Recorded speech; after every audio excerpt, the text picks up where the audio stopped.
नमस्कार, आप देख रहे हैं इंडिया टीवी और आपके साथ मैं हूं पंकज भार्गव। नमस्कार, मैं हुसैन रिजवी। ज्ञानवापी विवाद में महिला याचिकाकर्ता सीता साहू ने कोर्ट से मांग की है कि जहां शिवलिंग मिलने की बात हो रही है वहां मुस्लिम समाज के लोगों को वजू से रोका जाए, क्योंकि बाबा भोलेनाथ हमारे लिए आस्था के प्रतीक हैं और वहां गंदे पानी का इस्तेमाल ठीक नहीं है, उचित नहीं है। कि आज क्या आप कोर्ट में कहने वाले हैं? हम लोगों ने बस यही कहा है, यही मांग की है कि वहाँ पे जो वजू करते हैं वजू न करें। मछली के लिए उन लोगों ने कहा मछली जीव जंतु है, वो रहे जीव है, हमें उससे कोई आपत्ति नहीं, लेकिन जो वहाँ पे गंदगी करते हैं, वजू करते हैं, वो वहाँ पे ना, वो हमारे विश्वेश्वर जी हैं, हमारे विश्वेश्वर जी को साफ सुथरा रखा जाए। रिपोर्ट पेश होने में देरी होगी या सर्वे दोबारा किया जाएगा?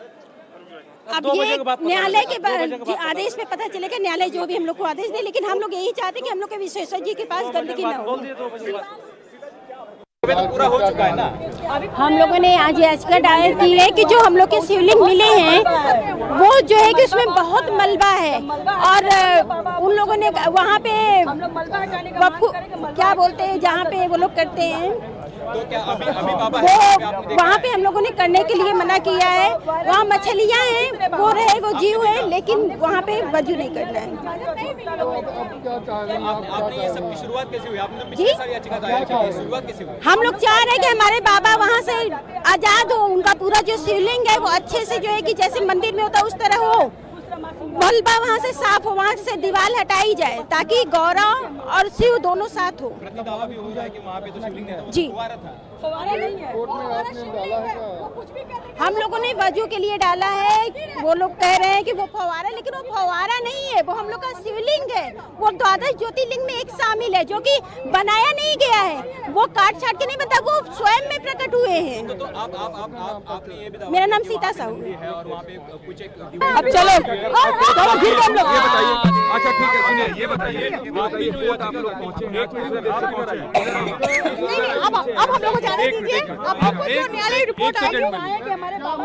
आप श्रृंगार गौरी को लेकर आप लोगों ने पिटीशन फाइल की, अब बाबा मिल गए, बाबा मिले और बाबा के बिना शक्ति अधूरी है, शक्ति के बिना बाबा अधूरे हैं। तो दोनों बाबा को लेकर भी क्योंकि माँ का पूरा परिवार है, अगर एक घर बनता है, एक परिवार बनता तो उसका पूरा परिवार होता है। साक्षात सारे पूरे परिवार निकलता चला जा रहा है, तो हम लोग पूरे परिवार की मांग की है हम लोगों ने। अपने बाबा को अपने हाथों से अपने आंखों से देख पाए? नहीं, वहाँ पे हम लोग को रोक लगा दी कि यहाँ पे महिला नहीं आ सकती हैं, नहीं आ सकती है। हम लोगों ने बहुत कोशिश की, हाँ दूर रखा गया है। तो आप क्या कोर्ट से गुजारिश करेंगे कि हमें जो ये लोग वजूद करते हैं वो नहीं होना चाहिए, वहाँ पे हमारी बाबा की हिफाजत होनी चाहिए बस। और जो मलुआ है वहाँ का साफ करवाना है हमें। वो तो कह रहे हैं वहाँ बाबा नहीं है। अरे वो कुछ कह देंगे, वो कैसे कह देंगे? बाबा है तो है। हर महादेव। और भी लोगों ने अपनी आंखों से देखा वहाँ पर बाबा को। जी बोलिए। कल अपनी आंखों से बाबा को देखा? जी हम लोग बाबा को देखे, बोलिए। आपने श्रृंगार गौरी जी को का पूजा किया है? जी हम लोग नवरात्र के चतुर्थी को श्रृंगार गौरी का पूजा किया है। मूर्ति है वहाँ पे? अब तो अंदर है मूर्ति, जब वो निकलेगा तब ना। नहीं मतलब जो आप पूजा करती थी क्या? तो अभी तो हम लोग चौखट का पूजा कर रहे हैं। चौखट का पूजा तो करने से कोई फायदा नहीं है, जब मूर्ति मिलेगा तब ना पूजा। सवाल का जवाब दीजिए, आप खुश हैं? बहुत खुश है हम लोग, बहुत खुश है। तो ज्ञानवापी मामले में 5 महिला याचिकाकर्ता है, जिनमें से कुछ को आपने सुना। उन्होंने कहा कि जहां शिवलिंग मिलने की बात हो रही है वहां पर मुस्लिम लोगों को वजू करने से रोका जाए। वाराणसी कोर्ट में ज्ञानवापी पर नई याचिका दाखिल हुई है। याचिका में सरकारी वकील ने ज्ञानवापी कैंपस से टॉयलेट हटाने की मांग की है। हिंदू पक्ष ने वजू खाने में मिली मछलियों को गंगा में छोड़ने की मांग भी की है। तो कहा जा रहा है कि जो टॉयलेट है, जो पाइपलाइन वहां पर है, उसे वहां से हटाया जाए। उसके अलावा जो वहां पर एक कुएं की शक्ल है, वहां पर मछलियां जो हैं उनको गंगा में छोड़ने की मांग की गई है। वो आप अर्जी देख रहे हैं जिसमें तमाम याचिका में बातें कही गई हैं, पॉइंट बाय पॉइंट उनमें ये चीज़ें कही गई हैं। आप ये पढ़ सकते हैं जो इसमें लिखा गया है। 78वां प्रार्थना पत्र स्वीकार करते हुए जिला मजिस्ट्रेट वाराणसी को आदेशित किया जाता है। आप ये देखें कि माननीय न्यायालय द्वारा जिस परिसर को सील करने का आदेश पारित किया गया है वो मानव निर्मित 3 फीट गहरा तालाब है। तो ये तमाम बातें उस याचिका में कही गई हैं। ज्ञानवापी विवाद पर सर्वे की टीम में शामिल याचिकाकर्ता सोहनलाल आर्य ने आज फिर बड़ा दावा किया। सोहनलाल ने कहा कि ज्ञानवापी मंदिर होने के वहां सबूत मिले हैं, ज्ञानवापी में बाबा मिले, सच यही है। सोहनलाल का आरोप है कि सर्वे से पहले मस्जिद में सफेदी कराई गई। देखिए, सबसे पहले हमारे साथ डॉक्टर सोहनलाल आर्य हैं, शुरू से इस मामले से जुड़े हुए हैं और उनसे सीधा बात करते हैं। सर्वे टीम के ये मेंबर थे, अंदर गए थे, जिस शिवलिंग की बात की जा रही है सबसे पहले इन्होंने ही कहा था कि बाबा मिल गए। सर ये बताइए कि कल क्या ऐसा हुआ कि आप लोग जब बाहर निकले सर्वे करके तो बोला कि बाबा मिल गए, कहाँ मिले बाबा, क्या आकृति थी, क्या स्वरूप था? वजू खाने में जो पानी से लबालब भरा हुआ था, जैसे ही वजू खाने को जो है साफ किया, पानी से निकाला गया और जो गोल घेरे में 25 बाई 25 का वर्गाकार का वजू खाना है, उसमें से गोल घेरे में बाबा दिखाई दिए। आप स्पष्ट जो वायरल हो रहा है उसमें देख रहे हैं कि वह जो गोल पत्थर है उसके ऊपर चौकोर रंग का पहचान है, वह उसका जो है पहचान मिटाने का प्रयास है। हम तत्काल जो है प्रतिपक्ष के लोग प्रतिवादियों को बुलाए, हम कहे कि ये जो है वो दिखाई पड़ रहा है, कहे नहीं ये हमारा फुहारा है। हम कहे चालू कर दिखाइए, कहे खराब है। कब चालू, कब से खराब है, कहे वर्षों से खराब है। कहने का तात्पर्य उसमें फुहारे में न पानी जाने का मार्ग था न निकलने का मार्ग था, यह उनके कल्पना से परे थे। फिर हम लोग प्रशासनिक अधिकारियों को बुलाए कि सर इसको सफाई करवाए और पूरा का पूरा एक पत्थर में जो कि काले कसौटी का पत्थर हुआ करता था वह शिवलिंग उभर आया। सर ये बताइए, उसी शिवलिंग को लेकर मुस्लिम पक्षों के द्वारा ये कहा जा रहा है कि वो फव्वारा है और जो आकृति नजर आ रही है उसके ऊपर में ऐसा लग रहा है कि गोल कुछ बना हुआ है फ्लैट सरफेस का और उस पर निशान है। तो वो सेम पत्थर है जो शिवलिंग का है या कि वो दूसरा पत्थर है? आप लोगों ने पास से देखा है?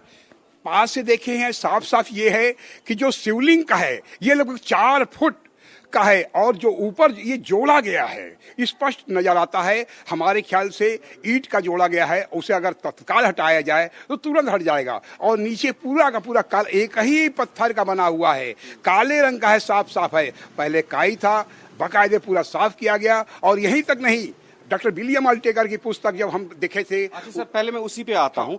ये बताइए कि शिवलिंग के साथ में वो जलधरी भी होता है कि शिवलिंग पे जो हम जलाभिषेक करते हैं तो वो पानी निकलने के लिए वो जगह बना होता है गोल, क्या वो भी आप लोगों को नजर आया या शिवलिंग का वही हिस्सा नजर आ रहा है जो सामने दिख रहा है? स्पष्ट है कि हम यह शिवलिंग ऊपर के हिस्से का है। हम लोग जैसा होता है कि डॉक्टर विलियम अल्टेकर के पुस्तक में किया 100 फीट ऊंचा शिवलिंग होगा। तो हम प्रतिवादी पक्ष के जो पक्ष के लोगों से हम कहे कि ये बताइए इस शिवलिंग है ये, इसके नीचे जाने का कोई मार्ग है क्या? हाँ, आप वजू खाने के नीचे की बात कर रहे हैं? वजू खाने दाहिने से होते हुए सीढ़ी से नीचे उतरे 15 फीट में, तो हमें कल ये हमको जैसा आभास है कि वह शिवलिंग काफी बड़ा होगा। उसको चारों ओर से दीवालों से ईंटे से जो है जोड़िया कर दिया गया था। फिर हम कहे कि क्या इसके नीचे भी हो सकता है? जो दीवार बना लिया था वो हंसते हुए निकल गए जो है। अच्छा ये बताएं कि नीचे जब वजू खाने के नीचे गए, आप लोग बता रहे हैं कि वहां पे भी जोड़ दिया गया है ईंट से, क्या वो मंदिर का अवशेष है, ईंट है, वो जो निर्माण कार्य है वो नए में हुआ है या वर्षों पुराना, क्या प्रतीत हो रहा था सामान्यतः देख के आपको? इससे स्पष्ट होता है कि हमारे धार्मिक चिन्हों को, हमारे देवाधिदेव महादेव प्रलयंकर को यह हिंदू समाज से भ्रमित करने का प्रयास स्पष्ट होता है। और हम जांच आयोग हम नया जांच जो है करने जा रहे हैं, जिसमें यह कहेंगे कि उन ईंटों को हटाया जाए, हमारे देवाधिदेव को मुक्त किया जाए और नीचे माँ जो अर्घा होता है माँ पार्वती का, उसके नीचे माँ पार्वती का अर्घा स्पष्ट मिलेगा। लेकिन इस जांच आयोग को लेकर पुनः हम माननीय न्यायालय में जा रहे हैं। अच्छा ये बताएं कि सर शिवलिंग जिसे आप लोग कह रहे हैं और मुस्लिम पक्ष कह रहा है कि ये फव्वारा है, तो इसका अंदेशा आप लोगों को पहले था कि वहीं पे है?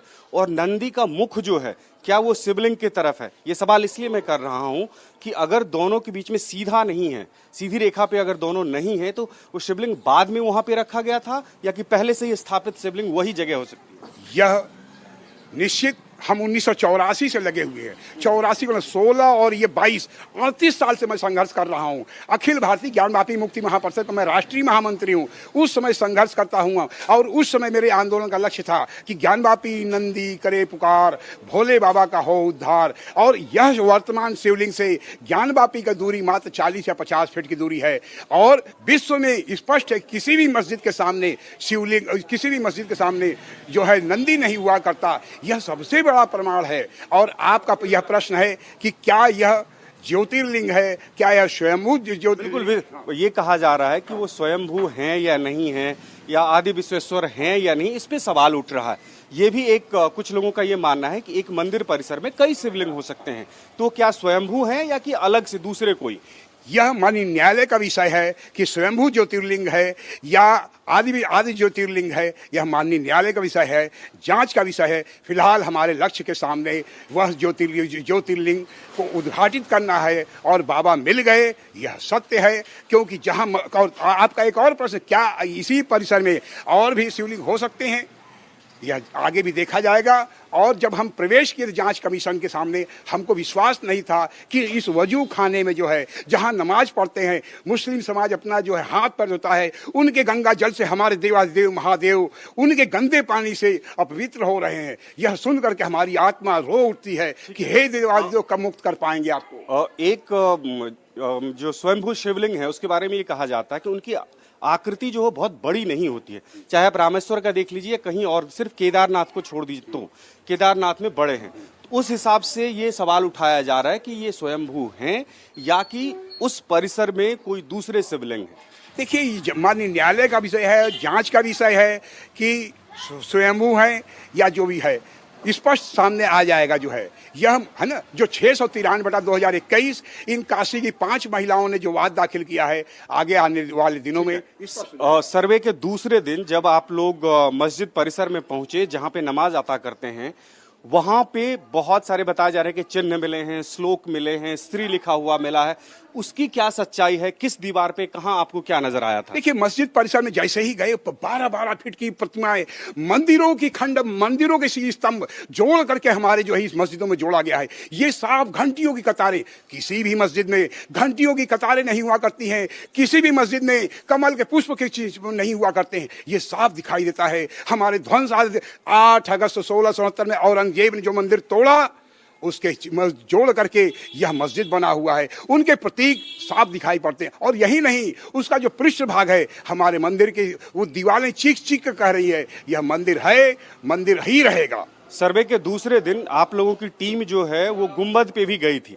ये कहा जा रहा है कि गुंबद के अंदर भी एक गुंबद है, और वो गुंबद, हिंदू पक्ष के का ये कहना है कि वो गुंबद नहीं है बल्कि मंदिर का शीर्ष भाग है। उसकी क्या आकृति है, दोनों गुंबद के बीच में कितना गैप है, इसके बारे में थोड़ा सा स्पष्ट। जब हम लोग ऊपर गए गुंबद के लिए, तो ये जैसा मुस्लिम समाज कहते हैं कि यह, उनका कहना है कि गुंबद ऊपर से नीचे तक बना हुआ है, गुंबद का नींव नहीं कोई है। यह निम्बर हमारे ध्वंस आराध्य स्थल है, जो मंदिर है उस पर ढांचा रखा हुआ है। इससे स्पष्ट होता है कि यह मंदिर ही है, ढांचा रखा गया है। और आपको 1936 का फैसला बता रहे हैं, दीन मोहम्मद का, उसमें स्पष्ट लिखा हुआ है कि यदि यह ढांचा टूट गया तो मुस्लिम समाज को मस्जिद बनाने कोई अधिकार नहीं रहेगा, और बनाएगा उसी शर्त पर जबकि हिंदू समाज की सहमति हो। इससे स्पष्ट मुस्लिम समाज को समझना चाहिए कि यह मंदिर ही है।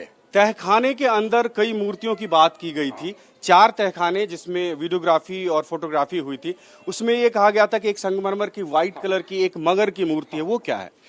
ये व्यास जी वाले में जब हम लोग तहखाने में घुसे तो 2.5 फीट की संगमरमर की मूर्ति हुई, घड़ियाल या मगरमच्छ। तो ये माँ गंगा की सवारी है। इससे मतलब ये होता है कि हिंदू प्रतीक, समझ रहे ना, तो हिंदू प्रतीक अगर उसमें है। और मुस्लिम तहखाने में जैसे ही हम लोग गए, वहां पर संस्कृत के श्लोक लगे हुए शिलापट्ट मिले।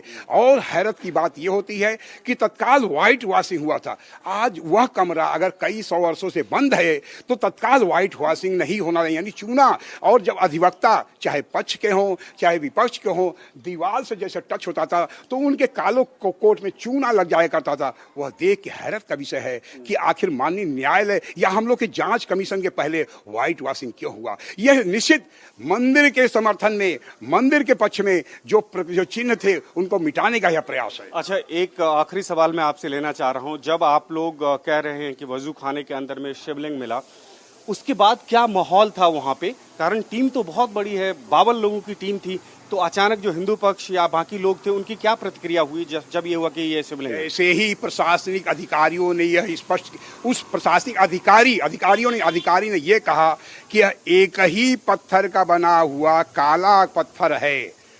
तो स्वप्रेरित जितने हमारे वादी पक्ष के लोग थे सबके सब हर हर महादेव का नारा लगा चुके। इंडिया टीवी हर वक्त हर जगह डाउनलोड करने के लिए सर्च करें India TV news Google play store या ऐप स्टोर पर।